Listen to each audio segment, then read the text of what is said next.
Something truly magic is happening here. And yes, we're in this bear market phase of it all, but there is total magic going on. And that just gave me another shot in the arm to think, you know what comes out of this is going to be massive.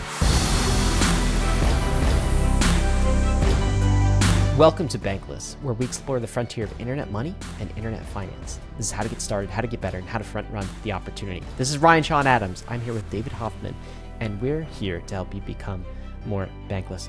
Guys, this is part 2 of our conversation with Raoul Pal, and the tables have turned. This time, Raoul is interviewing David and myself. So we wanted to publish this on the Bankless podcast as well. I hope there are some good takes in here for you. This is really an opportunity to talk a little bit about the founding of Bankless, our early theses, where we got our start, how we met.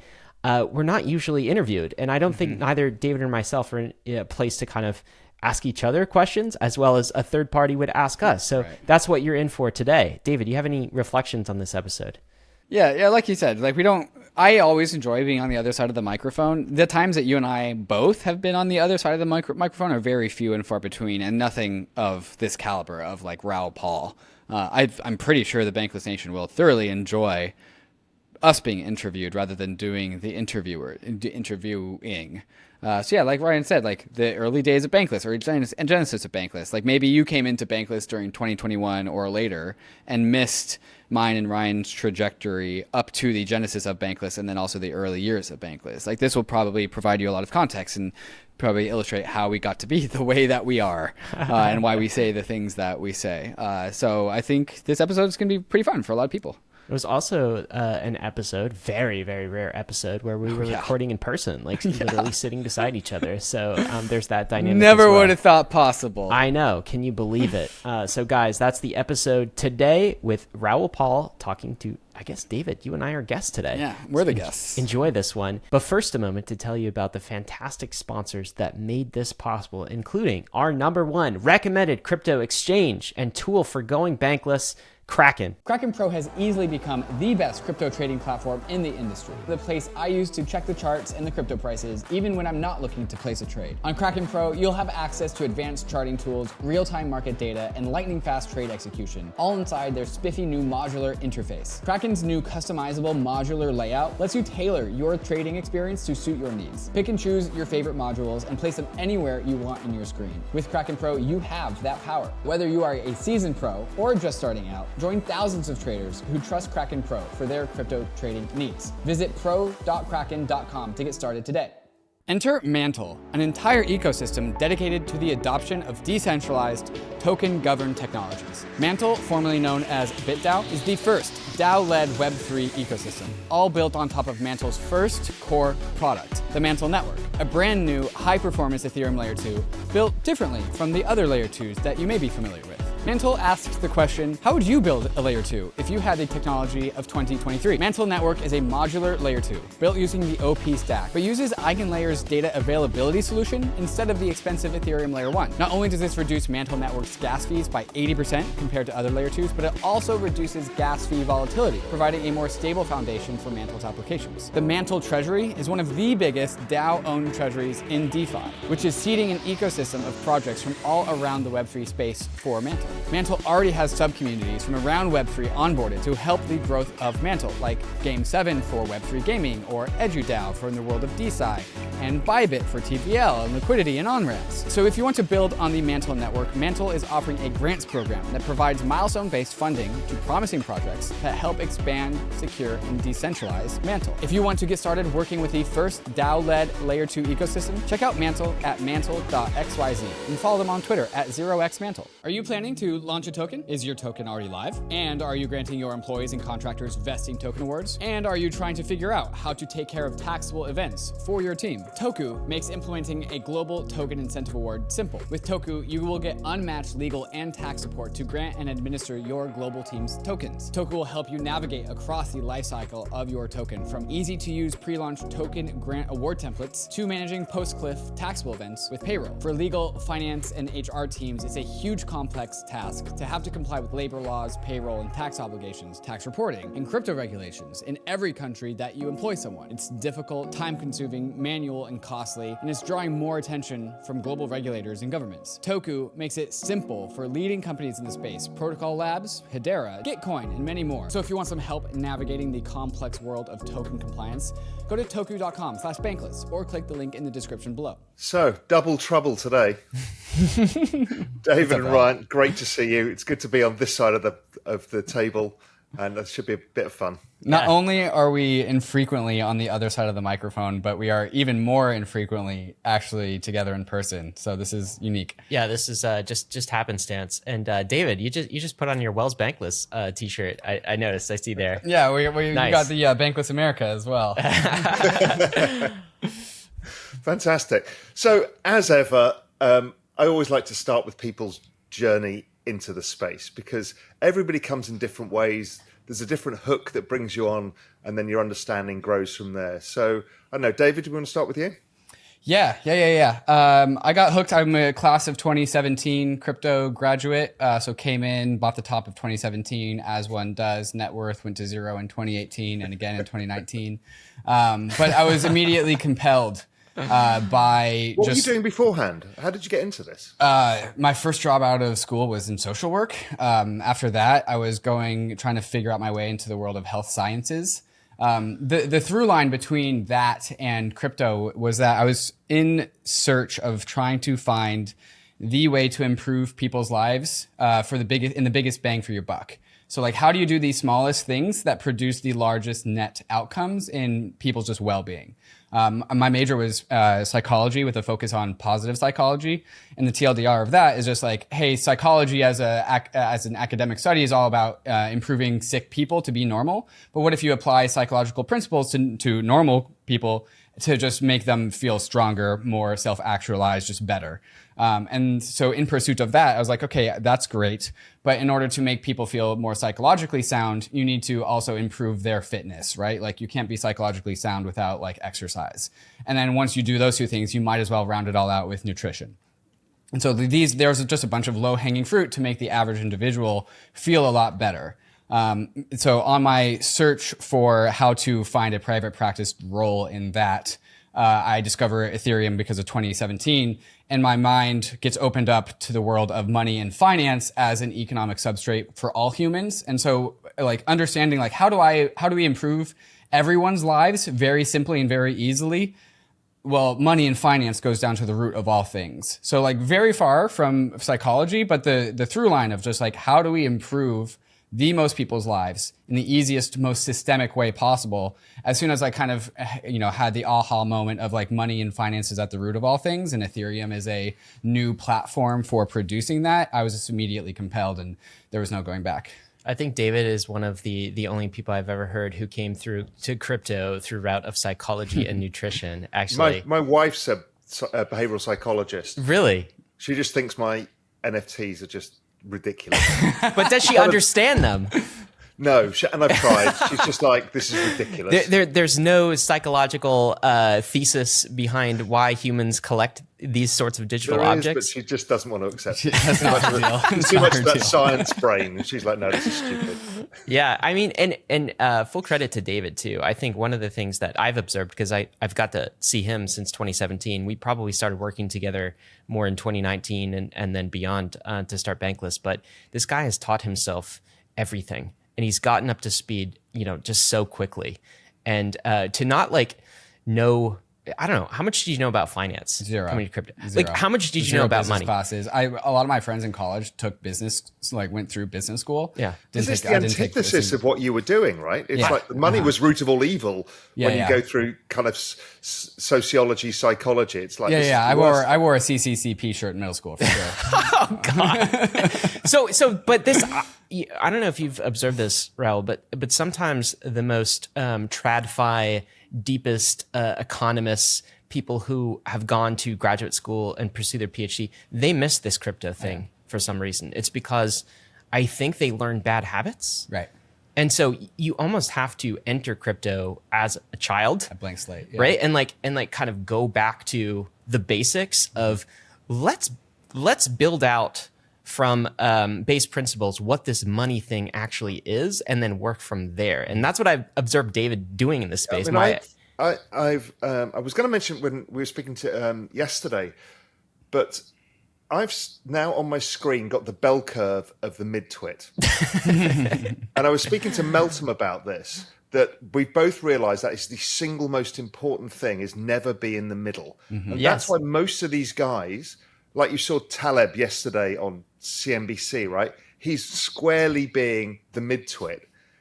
And it's the simplicity of the idea is what can drive much better results, I think. Yeah, I tease all of my business school friends that I was the one psych friend amongst the business school people, but I was the one that discovered crypto well ahead of the curve and did well for myself, well at an accelerated pace in comparison to them. How do they respond to that teasing, David? I tell them, hey, you guys had to unlearn all of this stuff in order to understand crypto. It's about like the unlearning that I never had to do. I never had to unlearn anything because I never taught. No, because you could come in as a total moron. Yes, exactly. Yes, right. And then move to Jedi Master over time, right? Does that much mean easier. Are you on the left side of the mid-twit then, David? Or are you on the right side? I don't know what I am both, yet. but I'm definitely not in the middle.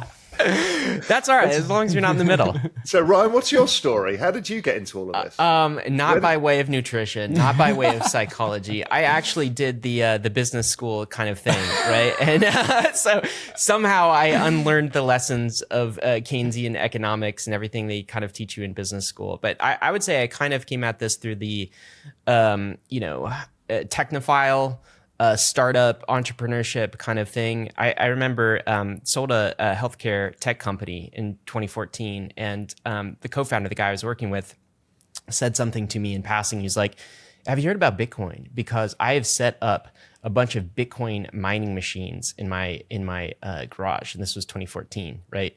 Of course, that was never profitable for him, unfortunately. But I was like, "What? Like, what? The idea of mining using machines, using computers, the idea was so foreign that I had a holiday, like a kind of a Thanksgiving holiday in the US where I had some time, and I just went deep down the crypto Bitcoin at the time rabbit hole in 2014. Spent the entire weekend, didn't spend as much time with my family as I probably should have, but I was just everything Andreas Antonopoulos had written or said on the subject, I absorbed that. I, read everything I could on the subject.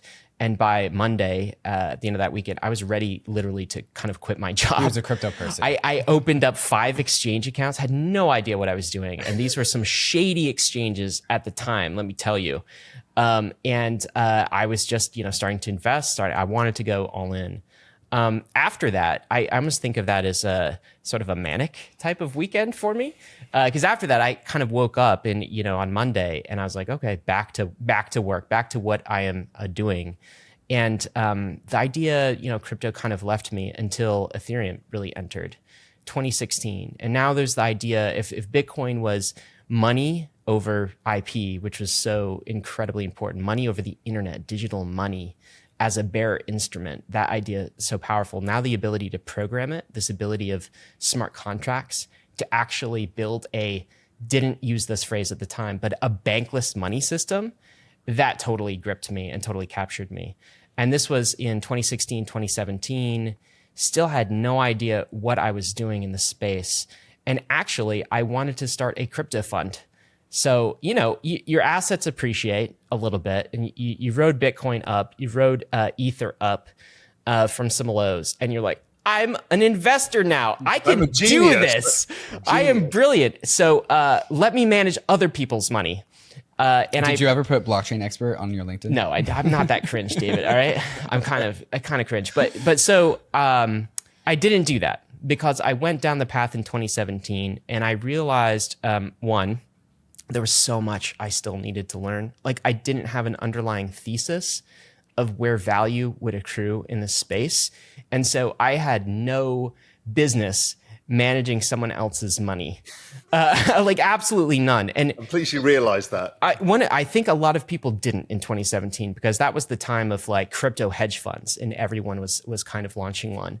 And, you know, another reason I think a story arc of my life and my narrative has been this pursuit of freedom and kind of autonomy, right? And I saw in crypto a technology that would deliver that not just to myself, but to society, to self-sovereign money, this concept of once you own private keys, no one can take that away from you, right? Decentralization really kind of captured me almost like spiritually as well, if that's a way of kind of capturing it. And so I knew if I took other people's money at that time, I didn't know it, that would be a shackle as well. And I was here for freedom. I was here for kind of, you know, everything that entailed. So I didn't do it at the time. I'm very thankful. And I spent the next few years really trying to understand and develop my thesis for this space. And it turns out David was doing that at the same time. We kind of met and converged in this When path. was that, 2017 or later? 2019. So before we get to 2019, Yeah. I just want to hear the genius to idiot phase of suddenly the space collapses. It's the first time wow. you've fully gone through it. I want to hear your mindset because a lot of people are going through that now, right? And I was a class of 2012, so I've gone through a few times, but it's never fun. But you kind of get used to it. So Why don't you Ryan, tell do you yours? wanna go with your oh first yeah, I'll experience tell mine. Okay, so you know, you watch the price of Bitcoin appreciate to, you know, above 20K, right? When you had purchased much lower than that, obviously, and then you watch the price of Ether appreciate, you know, to 1,420. Is that a number you remember, David? Yeah, In 2017, 1420. Yeah. Burned into 1420. my brain. It just hit that very briefly, but like that was it, right? That was the top, and then you watch it fall over the preceding months, right? and fast. Fast. Okay, so you know, down to 800. Okay, you can hang with that. It's just a dip, right? It'll pass. Down, just like massive FUD at this time. You know, Ethereum's only kind of a. Had you marked your net worth in your head? The classic. Don't you? Classic Everyone mistake. does. Yeah, Don't you? I mean, and you're I kind don't of right. now, but I used to. And that's when you think you're sort of a genius and you do things like one mistake I certainly made on the way up is discovered this really cool, you know, DeFi protocol called MakerDAO and opened up a, you know, a nice CDP, Ruh-roh. of course, right? And I'm protected because ETH can't go below 100. It's great It collateral. can't go below 100, can it? Of course not. That would be impossible. It hit, you know, 1420. We're in a new paradigm. And then what happened over the months and even years to come is this massive amount of FUD, this kind of dark period where, well, maybe it was all a bubble, just ICOs, and they have ETH in their treasury. Did you sell they're anything, selling. or did you just ride the whole thing? I rode the entire thing. Good boy. Raoul. And you know what, though? It was not easy. It's not easy to do that. And particularly, I spent all of my waking hours trying to figure out if I was crazy or not. And I don't know if people can identify that right now, if they're kind of first cyclers, if they're just sort of wondering, am I the crazy one? Because that's what the world tells you. And not only that, Raoul, in crypto in 2018, that's what the Bitcoiners would say, Bitcoin maximalists would say. It was crypto too. Yes, it's not only like the outside world is saying crypto is dead, but inside of crypto, Ethereum is dead. Ethereum is dead. There's no, like, DeFi wasn't a thing. It's just ICO's flash in the pan. And so what I spent that year doing was trying to figure out if I was crazy or not. And I didn't sell during this time until I had some kind of conclusion of whether I was crazy. And why sell when you're down bad, you know, that much anyway. And so 2019. Good risk management. This is why you shouldn't be a hedge fund manager. Exactly. So 2019, I realized that, you know what? I don't think I'm crazy. I think everybody else is wrong. All right. Like, I've spent enough time looking at this technology, like doing the pattern matching thing, and everyone is missing DeFi. Everyone is missing what's going on in Ethereum. This is actually bigger in impact than just simple money over IP. This is an opportunity for a bankless money system. And then I started to find others that thought the same way. David was one of those. But I want to hear David's story. yeah, of misery. Yeah, what's your The 2017 hero story, to David? zero. We need to hear it. Thankfully, I didn't have too much capital going into 2017, and so like my high water mark, even though like relatively was super high for me, like going back down to zero after that, it was like, well, okay, here I was. I'm familiar with this. Like, so let me tell you, social work does not pay quite a lot, and especially as you're a student, you're already faced with debt. And so like for me going into crypto, I was like, hey, either I go to 4+ years of grad school in debt, or I go into crypto and no debt. And so like that threshold was already nice. So did the whole thing, just like Ryan said, went up to 1420, thought I was a genius. It was a bull market. Tokens were doing crazy things. Got my first like taste of what capital markets and crazy capital markets can do. Then That's psychology 101, right? yes, 100%. Like definitely learning about herd mentality and all that kind of stuff. And then so like, 2018 came. I got my first job in the space being like a blog writer, community manager for an ICO advisory company, which retrospectively, I'm like, okay, that's a shitcoin peddling company, but you don't really think about that at the time. Then got a job at a security token company because all the ICOs rotated into security tokens, and then got a job at a tokenized real estate startup. And so I was going from I was just holding on by my fingernails, like job to job to job, getting through the bear market.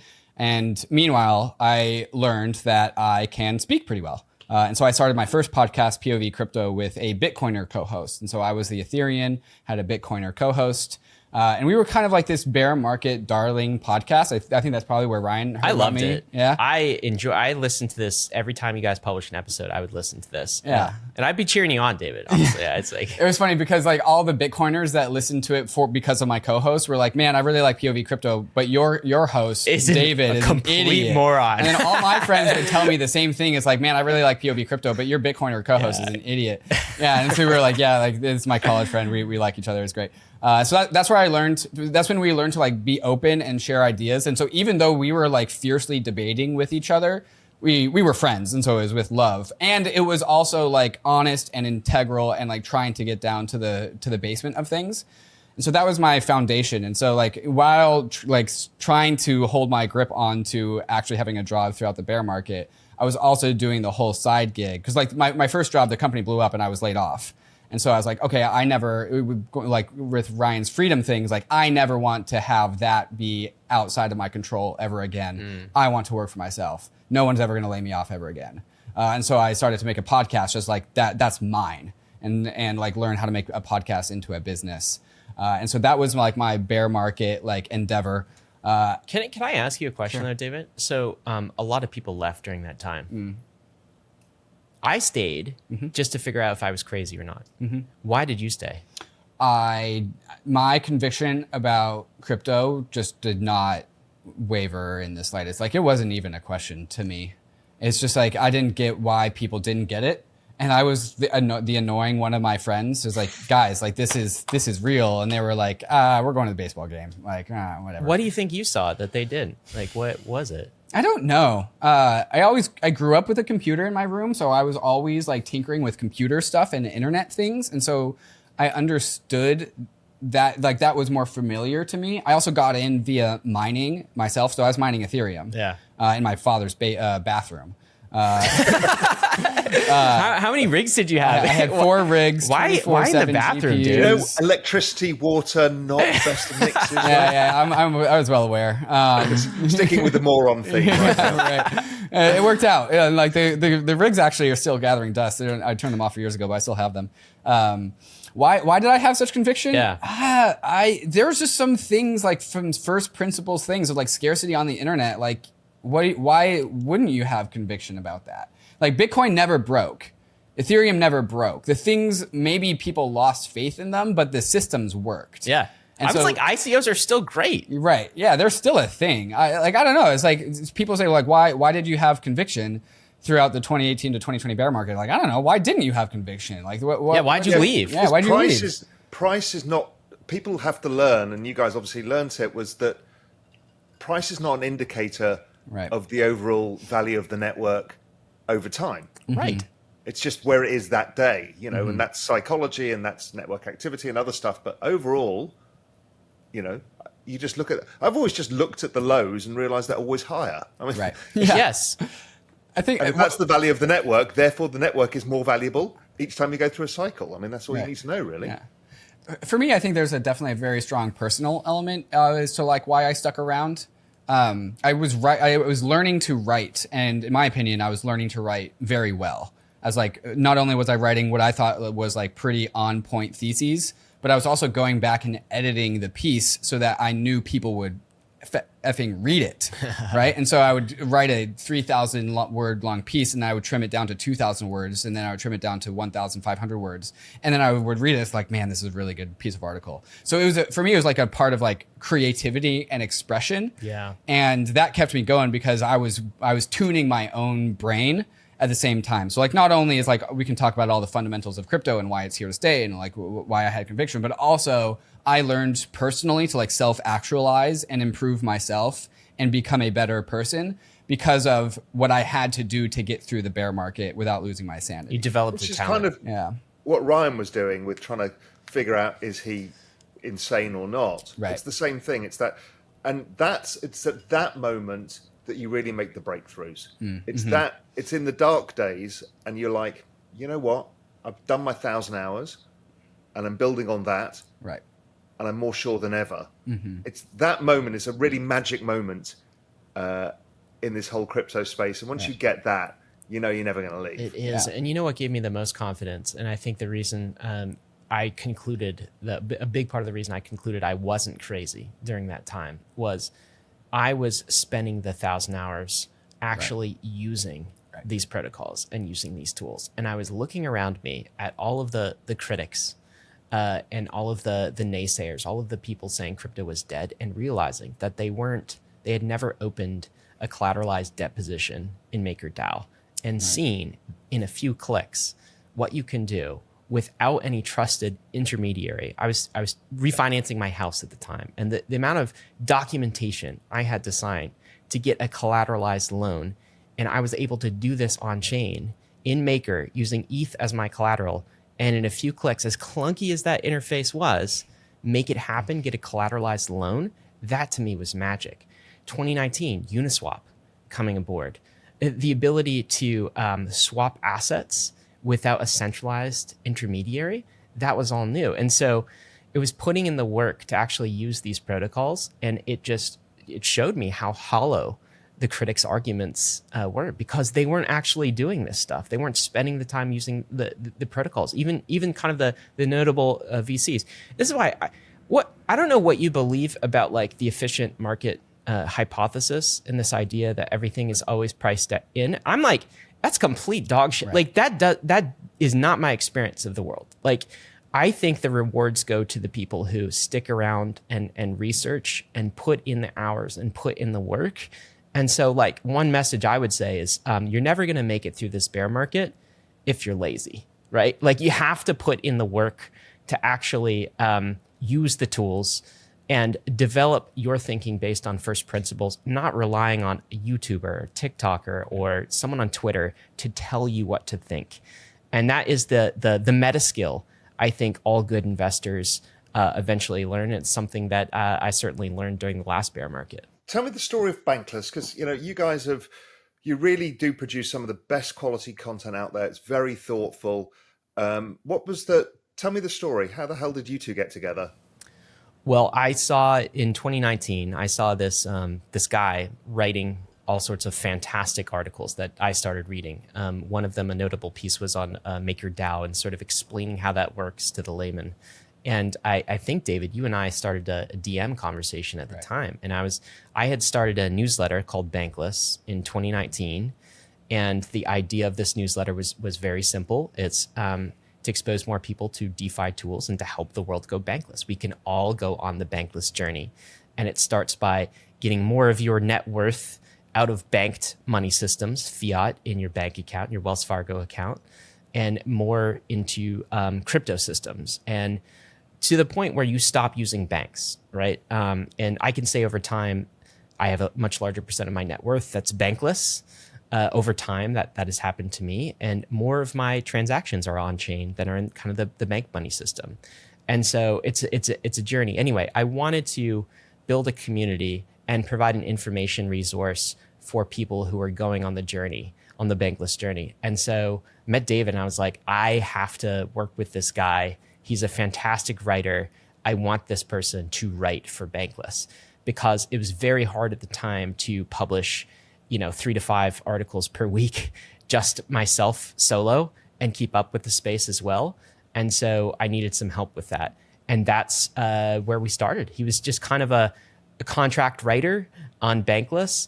And then over time it evolved, and he's like, "Hey Ryan, we should start a podcast. Hey Ryan, hey, we should start a podcast." And he kept saying this over and over. And I was like, "David, we're not going to have enough to actually talk about, okay? Like, maybe 5 episodes worth. It's not going to be a you thing." both got faces for radio. Yeah, exactly. That's what I told him, especially me.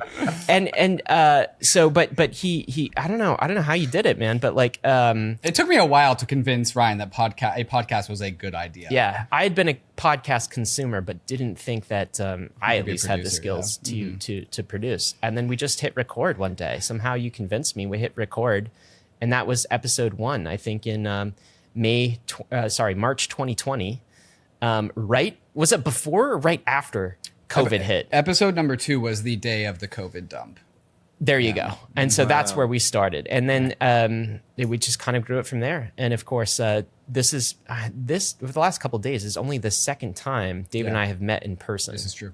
No way. Yeah. So we developed this entire thing through COVID, and met for the first time last year. Actually, It was over 2 years of working together before we met for the first time. Yeah. I mean, we had like a 10+ person company at the time before we ever met. Yeah. I mean, is that how you remember it, David? What's your story? Yeah, there? that's right. I had my own Medium, and so that's where I was writing all my articles and publishing all my articles. And then I had that other podcast that was called POV Crypto, Point of View Crypto.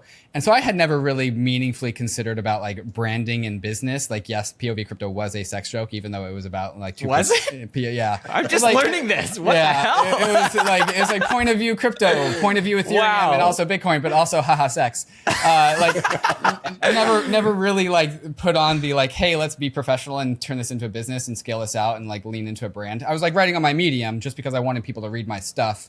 And because I didn't go to business school, I did not have that part of me to actually be able to build a foundation that was like in that mindset, right? Like a self-sustaining, hey, we can scale this out. We can do this better and more intentionally. And so I'm just like writing on my Medium, producing my content. And then Ryan makes the Bankless newsletter, and he's like, and I kind of like get it. It's like, oh, distribution, like consistency, brand. And I'm like, okay, what if I just take all of my writing and deposit it into the Bankless newsletter, right? And then it's like Ryan and I are saying the same words anyways. And so it's not, and there's no like misalignment there. And not only that, but like the more I talk to him, the more precise both of our words become. And so like we're just sharpening each other's sticks. And so it goes from a little bit of just like, hey, can we work together? And be like, oh, this is working out. Can we do a podcast together? Oh, this is working out. And so it was just like Bankless for me has just been this like bastion of creative expression that I think always just like gets me going. Yeah. And like gives me like a reason to like, hey, what's the next bit of content I can produce? Like, what's the next thesis I can spit out? Like, What's your guys' vision now for Bankless? that's a good question. I mean, I think Probably what you've been talking about, you guys, because now you've had some time together. But where do you want to go with it? I think Bankless started in a way that Dave is talking with is just an exploration, a discovery. Right. We've always called it kind of going Bankless as sort of the journey west, right? Where you set sail and you go try to discover undiscovered lands. And I think that's why the podcast has been for both of us just energy producing, because we're both learning as we go, and so. And you get to meet amazing people and have fantastic conversations. Yeah, Absolutely. So, and then you're developing your thesis in kind of real time based on conversations with some of the smartest people. I do think that crypto attracts the scammers and the grifters, and we have some of the worst of that. It also attracts some of the most brilliant, humanitarian, wonderful people that I've ever met. And to have an opportunity, being David and I, at least myself, on the left side of that bell curve, to have the opportunity to talk to some of these crypto geniuses, these kind of researchers, best in their field, is is absolutely incredible. And so the cool thing about this now, using obviously media as a tool, is we can open source this entire journey and this entire pursuit. And it's an open sourcing of that journey to go bankless, and it's inviting a community to come along with us. And that's really what the newsletter has been for us, and also what the podcast has been for us. And so I think in the Bankless community, there's now about 300,000 members who kind of subscribe to the newsletter, and that was growing. I remember in 2019, no one was noticed. I remember the first time I hit 10,000 on the newsletter, and I was like, oh, this is what could be better. I can't believe 10,000. That's everyone. That's like, yeah, that's it. And so, I mean, what is kind of the end state ambition here? I think the end state ambition is similar to the ambition of crypto, which is private keys in everyone's hands. Every citizen on the planet ideally has the ability and is going at some level, at some point in the spectrum, on the bankless journey. So I think the end state for us is sort of, how do we get 1 billion people into crypto and provide kind of the open source journey, the tools, the media to do that, and podcasts that they can turn to, and jump aboard. I think we still have some limiters though in crypto, like in terms of our scalability. I'm trying to think. I don't know how you would answer this question, but lately, David, I've been thinking about 2023 and kind of reflecting on it, and I feel like crypto has gone a bit more passive in terms of it's a little bit different than the previous bear market, I would say. Like 2019, there were crypto natives using all of these tools, and 2023, I feel like we're caught in this rut almost, where all we can talk about is regulatory. All we talk about is Gary Gensler. We talk about price. We talk about the investing side. There's tons to do in crypto, don't get me wrong, but it almost feels like some of us have been content to sit a little passively and watch prices.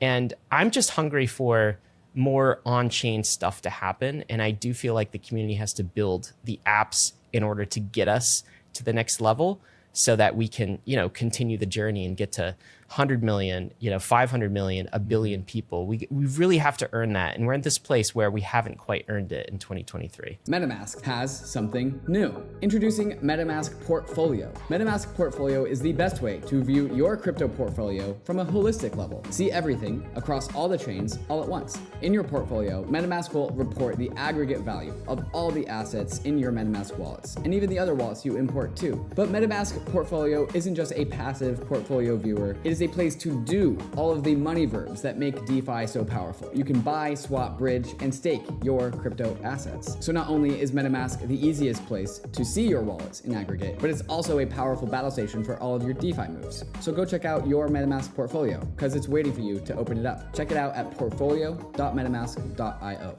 You know Uniswap, it's the world's largest decentralized exchange with over $1.4 trillion in trading volume. You know this because we talk about it endlessly on Bankless. It's Uniswap, but Uniswap is becoming so much more. Uniswap Labs just released the Uniswap mobile wallet for iOS, the newest, easiest way to trade tokens on the go. With the Uniswap wallet, you can easily create or import a new wallet, buy crypto on any available exchange with your debit card with extremely low fiat on-ramp fees, and you can seamlessly swap on Mainnet, Polygon, Arbitrum, and Optimism. On the Uniswap mobile wallet, you can store and display your beautiful NFTs, and you can also explore Web3 with the in-app search features, market leaderboards, and price charts, or use Wallet Connect to connect to any Web3 application. So you can now go directly to DeFi with the Uniswap mobile wallet. Safe, simple custody from the most trusted team in DeFi. Download the Uniswap wallet today on iOS. There's a link in the show notes.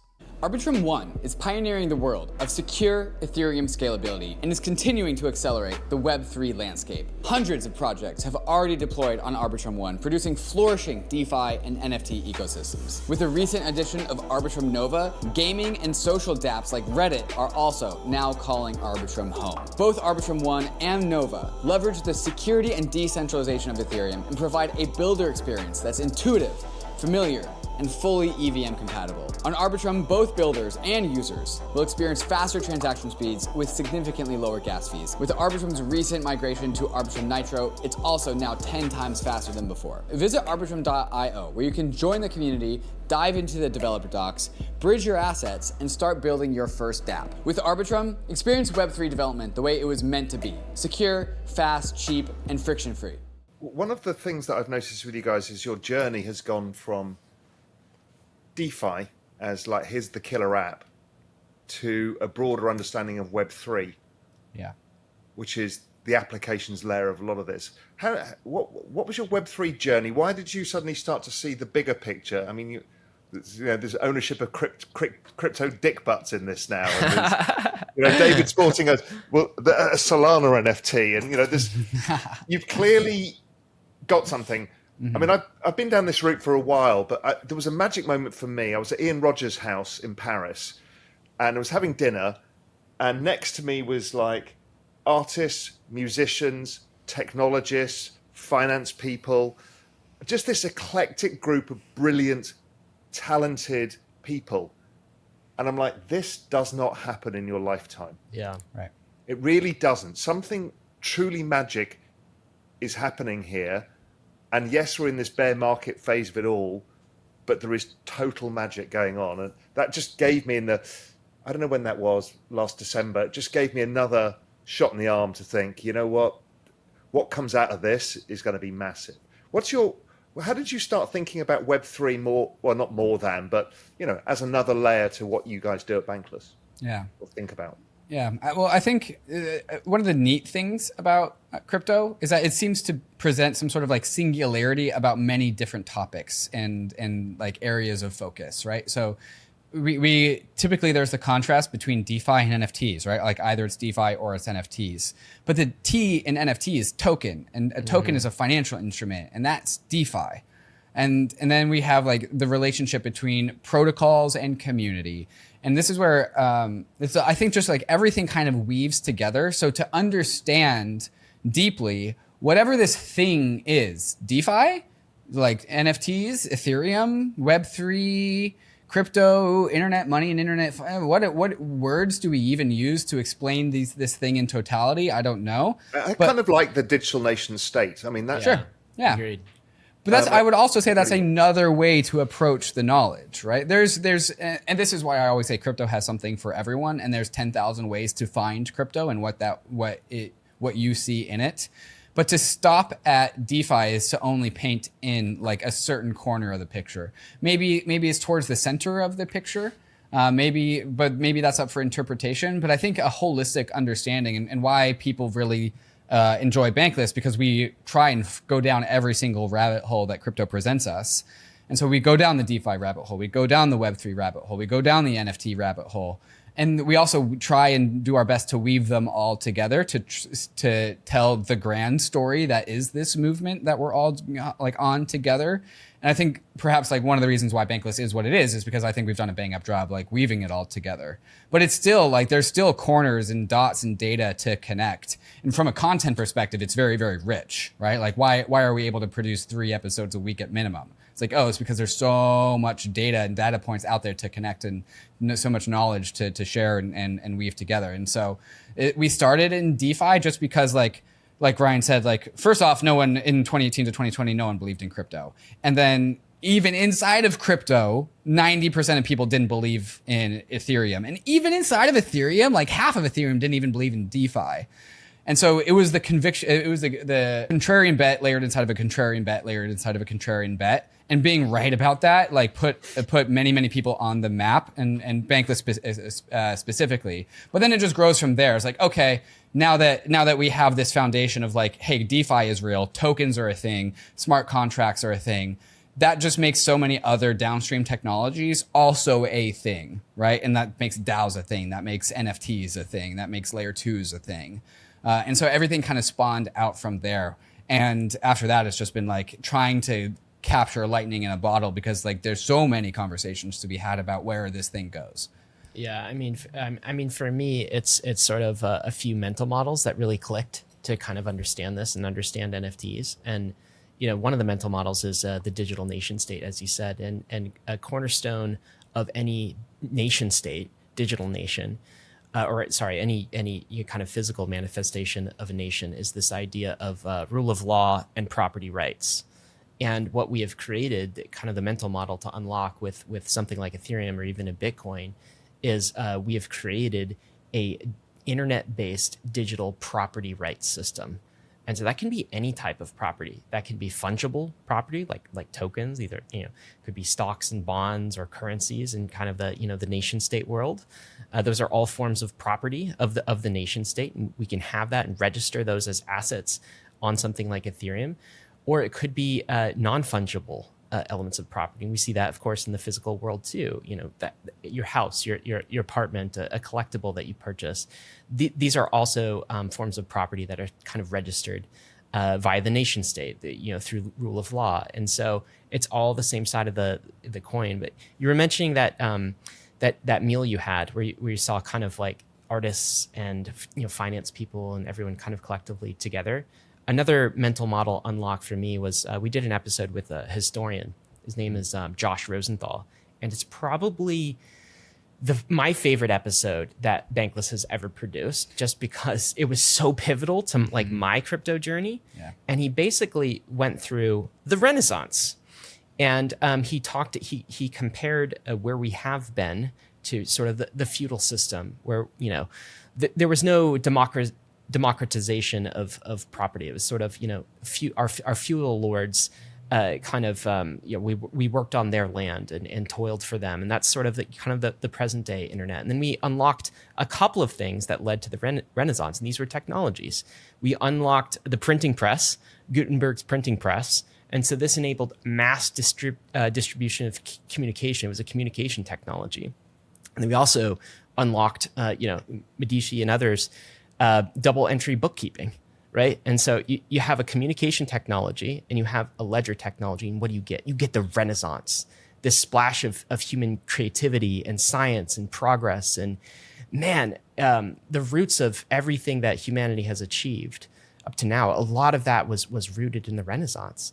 And so now what do we have? Well, we have a communication technology that democratizes communication. That's called the internet. TCP/IP, that's the protocol for it, okay? That's like the printing press. And we have a new triple entry bookkeeping system, a general ledger. That is crypto, all right? So we've got these two technologies. And I think why you're starting to see what you're seeing, Raoul, is we're seeing the early phases of unlocking a new renaissance, almost like a crypto renaissance. I've been writing about this myself. This whole exponential age thesis, yes, just builds on that. It's where AI fits in, robotics, the Internet of Things, genetic sciences. All of this is building on an entirely new system that has the opportunity to be a renaissance that we can be optimistic about and not fear. People fear change, right? It's a natural human thing. But if you embrace it and go with it, that's the rewarding journey. 100%. And I think that is the opportunity for everyone, I would say, listening to this, consuming Real Vision content, consuming Bankless content. We are at a very unique place in history, right? Where we've just had I think there's a tendency, particularly among younger generations, to be almost nihilistic about their place in time in history. Right. And you could certainly go down that path. And there have been points in my life where we've all been down that path. We've all been down that path. Look at the flip side of this, like the massive exponential opportunity that is available to you. The tools that we have at our disposal right now in this period of change, the old institutions aren't going to take us to the next stage in human progress. And so we have an opportunity. This is sort of what we were talking about yesterday, Raoul, with the fourth turning. We have the opportunity to set up a new set of institutions that will help humanity coordinate better.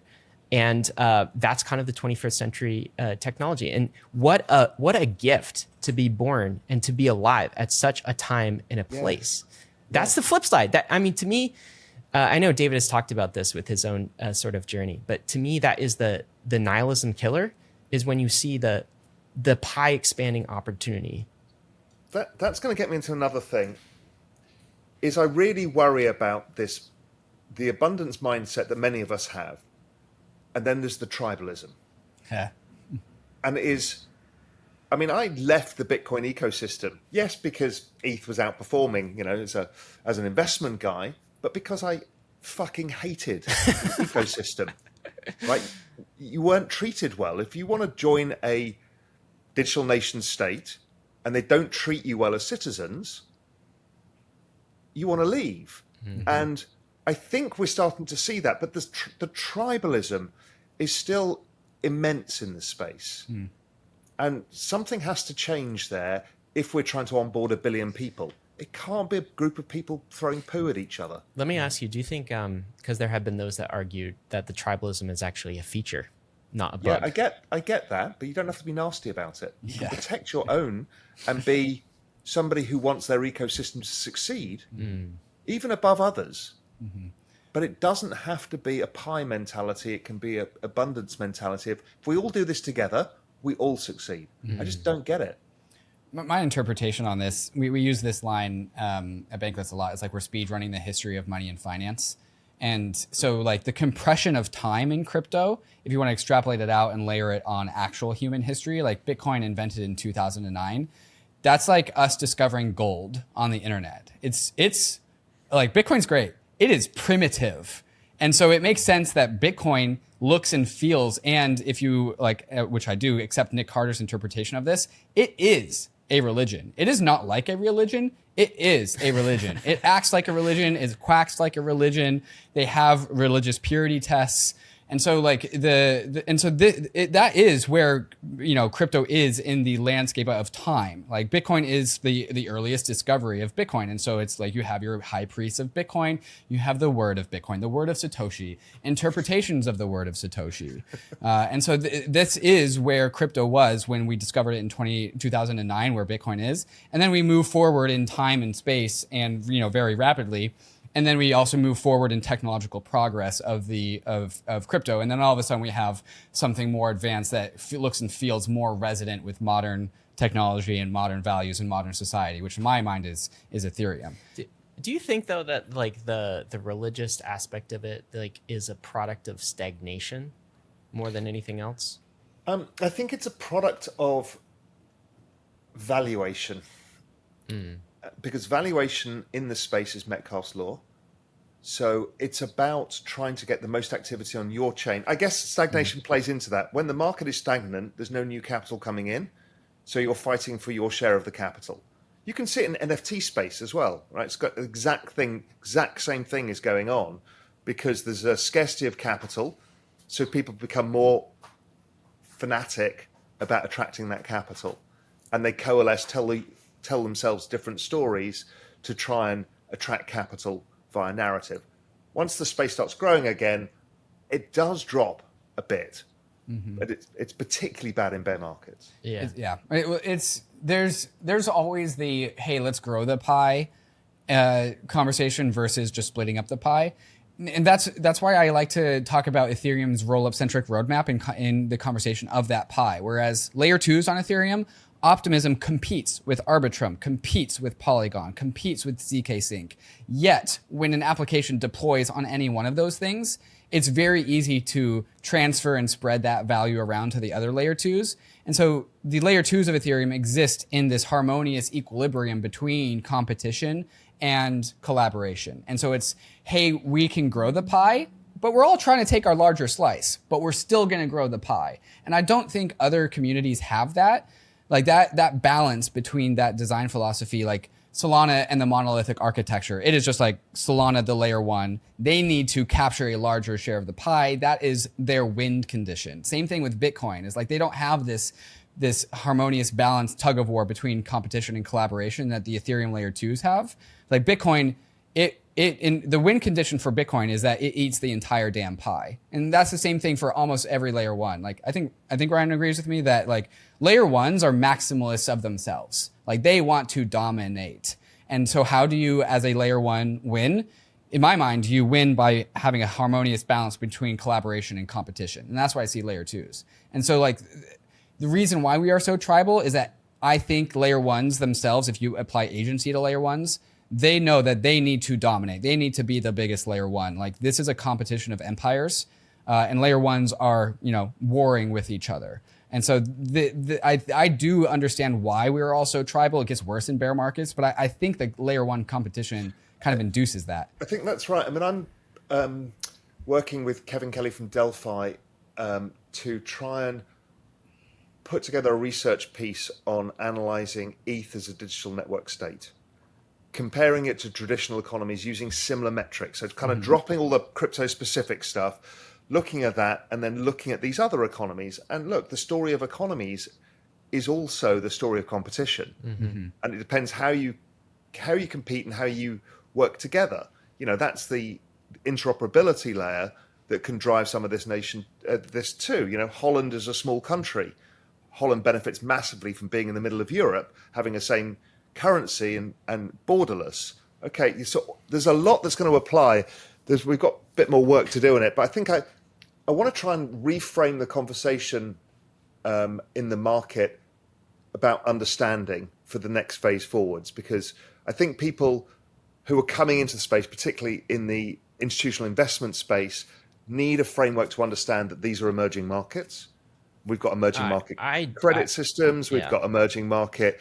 We've got business layers being built on top, infrastructure layers being built. It really is an economy. People just don't see it yet. 100%. That is the best mental model, I think, for these crypto networks, is as nation states, is as emerging economies. And that's essentially what you're sort of investing in. And I do think that's why we see some of the tribalism too. It was a Supreme Court justice, I believe, I can't think of the person's name right now, but called America's 50 States, 50 Experiments in Freedom.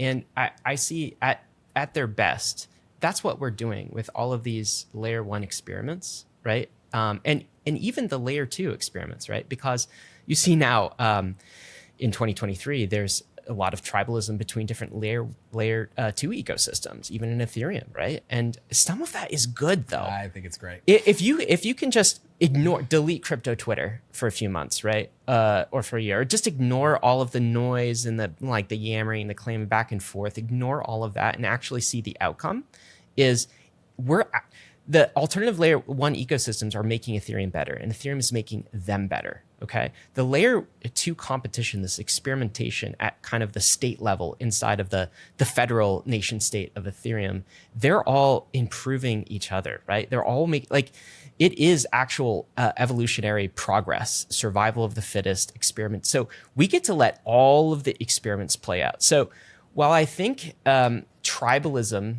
is kind of negative and toxic, and when you're in the moment, it is all of these things, I agree. Actually, I still kind of would argue that it's more of a feature than it is a bug. Yes, we don't have to be toxic. Yes, we don't have to be nasty. It's fine to be nationalistic, but don't try and invade other countries. It's like, it's fine to be a nationalist. I agree. It's not fine to invade somebody else based on your own principles. Let's compete in kind of, the right way. And let's have a healthy competition as between sports teams, or as between, healthy nation states that aren't going to war. That kind of competition, I think, is healthy. Once you kind of declare a jihad against another, crypto community, then it starts to get into unhealthy territory, certainly. But the net is we get to let all of these experiments play out. And that's a great thing for the progress of this space. And that, by the way, is why I think crypto is absolutely unbeatable. We're going to win.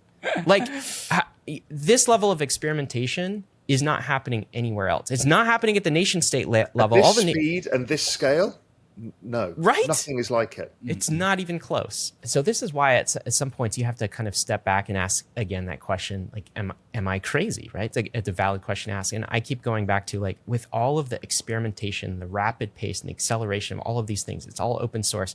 We're trying all of these things all at once. It's almost feels that this could sound hubristic to say, but it feels inevitable is my conclusion on crypto.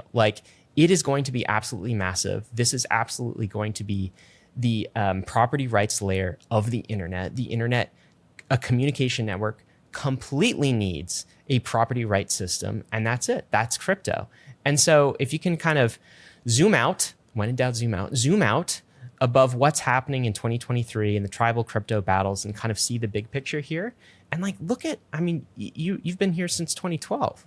Raoul. So look at the progress. Look at how far we've come. Over $1 trillion. This is it's happening. It's weird because my hypothesis when I first saw Bitcoin and blockchain was like, oh, well, here's the future of the financial system. We need to put all financial assets on chain to start with so we know who owns what. Here we are 11 years later, we're not even close. It's true. Well, other things I didn't imagine happened, which was smart contracts and NFTs, and it's we don't know how it works, but it's kind of just finds its way like mercury. But it's very much like, I mean, we've seen this before, haven't we? Even in all of our lifetimes, that's how the internet emerged. You remember the internet of the 1990s? People predicted all sorts of use cases that really didn't happen, and it evolved in unexpected ways. I mean, no one predicted kind of the rise of social networking and because it's Facebook. Evolutionary. I think to your point, there's an evolutionary element that's organic about it. Yes, which makes it less predictable. I think there's two halves of this conversation. We have the technology of the pre-existing world pre-crypto. And when we see and then invent crypto, we can be like, oh, we can improve our old technologies by applying these new crypto things. And that's totally true. But the problem is you're fighting against a massive ship that you have to turn, right? You have incumbents that you have to fight. You have regulations that you have to fight. You have old companies that are doing things in old ways that you have to convince to pivot.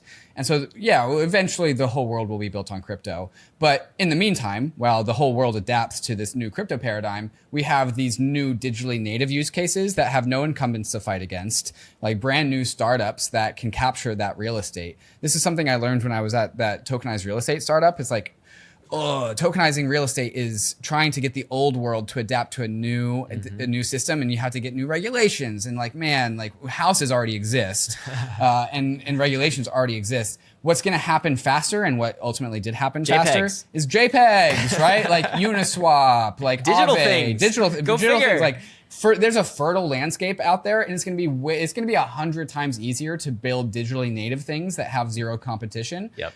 Versus trying to get the old world onto crypto. Because also you're then doing show not tell. Mm-hmm. So you're showing people, okay, here is the efficiencies of using this new system, and eventually the old system migrates, as opposed to telling them they need to go on chain and then fighting tooth and nail for decades with you. Plus, if we bring the old world on chain, they're going to be like, but we need this. And we're going to but you don't need that. And they're going to bastardize the nature of these crypto platforms. Yeah, they're not going to use the tools as well as crypto natives. I just want to switch a bit. One of the things I want to see your thoughts on, or how it's impacted you, is, look, you guys are public, like me, like a bunch of us, who are trying to help as many people as possible understand the narratives, and then suddenly hate comes. Right, I spoke to Scott Melker about this as well. We've all been down. How did that affect you? Because you go from your mission doesn't change. You do the best you can, and suddenly the narrative about you changes as people get angry, or lose money or upset. Talk me through how it affected you guys, because it can't not affect you. There you go. No, you go. Oh boy. Yeah, it's definitely not the thing that I expected. I'm a content producer. One thing that we made a decision very early in Bankless is that we are investors. We're investing in this. We built Bankless from the early days on a thesis around Ether and DeFi, and we invested in those things, and then wrote theses about why we're investing in those things. And in the start of Bankless for the first 2 years, I was great. I was everyone loved that. Now there's not as much acceptance of Ryan and David as investors in this space, while also being content producers. We have to I feel like we have to fight for that a little bit more. It's hey, we also want to be investors in this crypto thing, is why we're here in the first place. I don't think people as readily accept the relationship as Ryan and David as crypto investors that are also content producers in a way that they once did.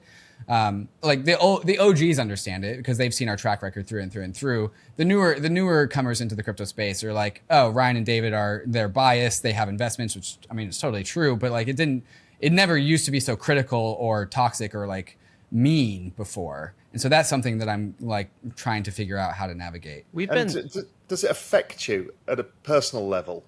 Yeah. Sure. It does. Yeah. I think where it affects, because we've been attacked at multiple stages of this journey. You mentioned the tribalism From multiple like places too. Yeah, so I mean there are a few notable attacks. One was Danny Sesta, and kind of we call them frog army attacks because it's often kind of like, but either it's bots or it's human beings behaving as bots, or both, or saying all of the it, same thing, not responding to rational thought. And of course, Raoul, like the social media algos reward this as well. So that doesn't cause the problem, but certainly amplifies the feeling of it.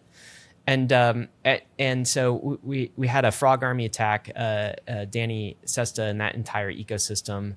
The magic ecosystem, Wonderland, spell magic, and so that seemed to us to be scammer laden, fraud laden, and we said as much. We didn't talk about that content, got attacked for that. We got attacked because we weren't hosting Danny Sesta on the show.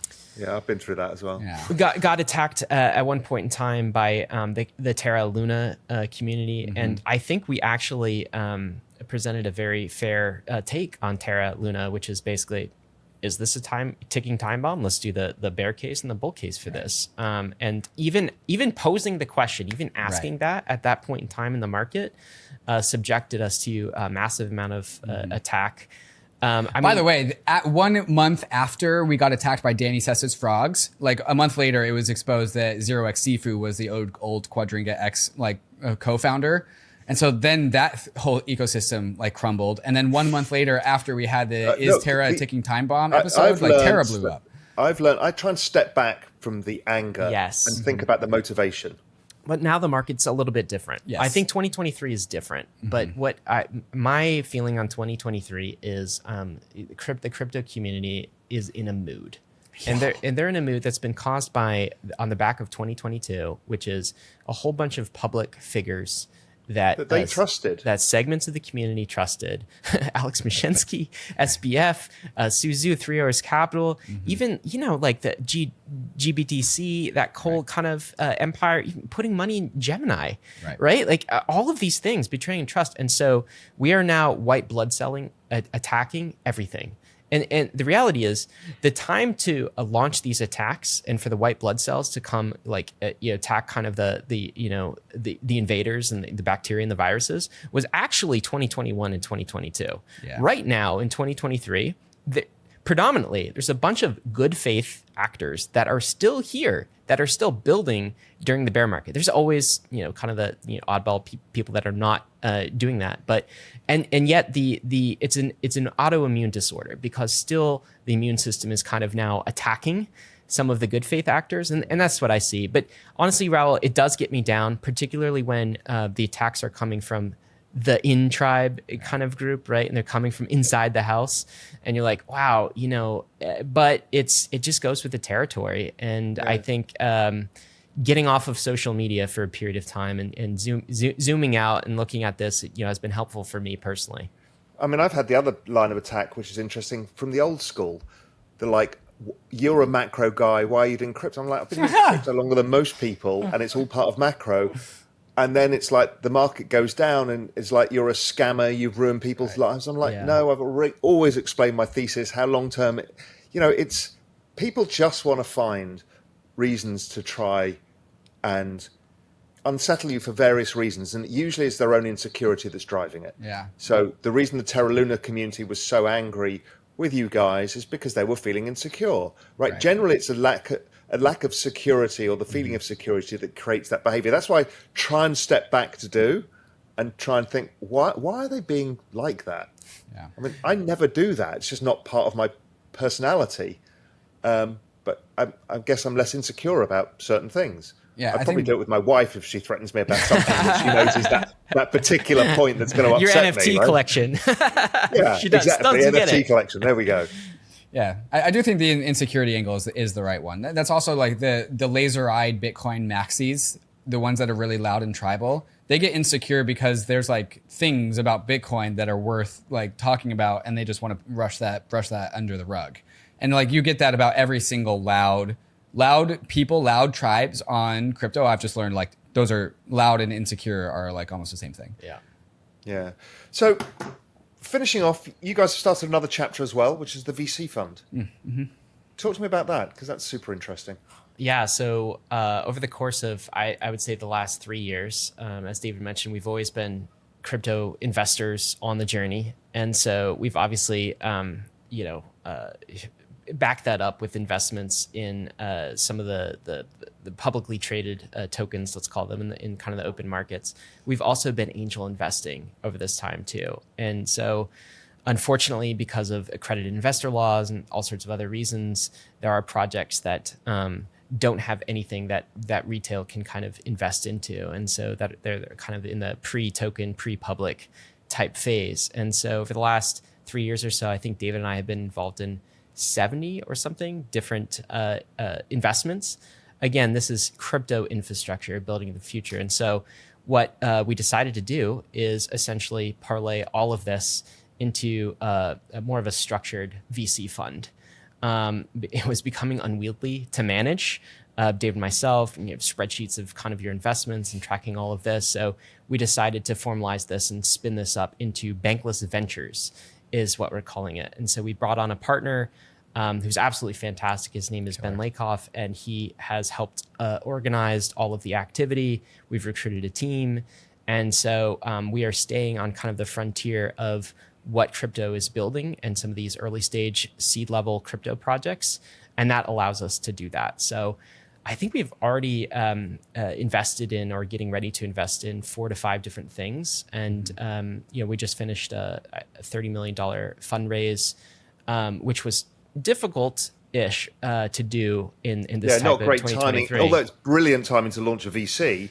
Right. But as ever, it's the hardest time to raise bloody capital in the middle of that. Yes.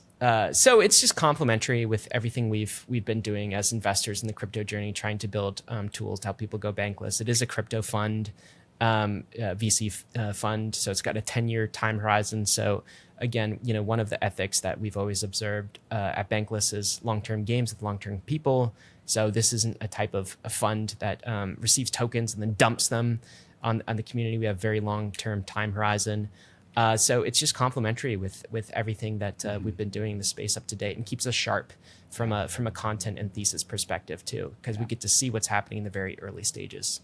Yeah, the long-term goal of the ventures is like Ryan said, there's a lot of activities that we're already doing, right? We're already doing angel investing. This conversation about ventures really got started. We were talking about hey, we're doing a lot of angel investing. What if we just hired an analyst to help us just research these angel deals a little bit more?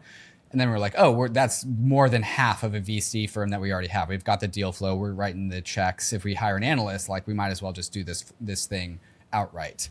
And so the idea is we spin this thing up. We pass all of our deal flow in through ventures. We hire out a team to turn it into a professionalized, streamlined operation that is dotting I's and crossing T's in the ways that maybe Ryan and I weren't when we were doing this individually because we didn't have the time. But now we have the team to get that done.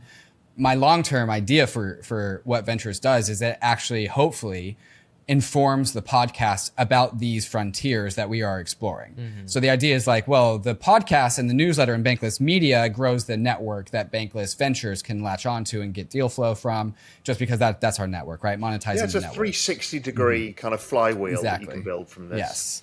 And then because of the information and education that we are able to scale through the research team at Ventures, we are able to be more informed on the podcast. But I do want to draw a very clear line that the podcast and media entities are very much firewalled from content from the venture firm. Just because you're a deal that goes through Bankless Ventures doesn't mean you just get to waltz onto the podcast. You have to earn it just like everyone else. So there's no back and forth myself there. Knowing that this time in 4 or 5 years' time, at the bottom of the bear market, that's exactly the stick you'll be beaten with. I know. People are already doing it, and it hasn't even been an issue. Yeah, right. I think one defense against that, and I don't know what you guys have done at Real Vision, but I'd be curious to kind of compare notes, is have the best disclosures in the business. And so that means basically wherever possible, we are fully transparent with our crypto holdings and our crypto wallets and what BVC owns at any point in time. The great news about this, lack of privacy on chain, also means anyone can look at your address and see exactly what you're holding. Having a disclosures page that is continuously updated so that people know exactly what David holds, exactly what I hold, exactly what members of our team are holding at any given time. So we just say, like, you know, we have a thesis. Of course, we're investors on the Bankless journey. We're pursuing that thesis. Of course, we're not journalists. Like, we're going to invest in things that we believe in, right? As should you.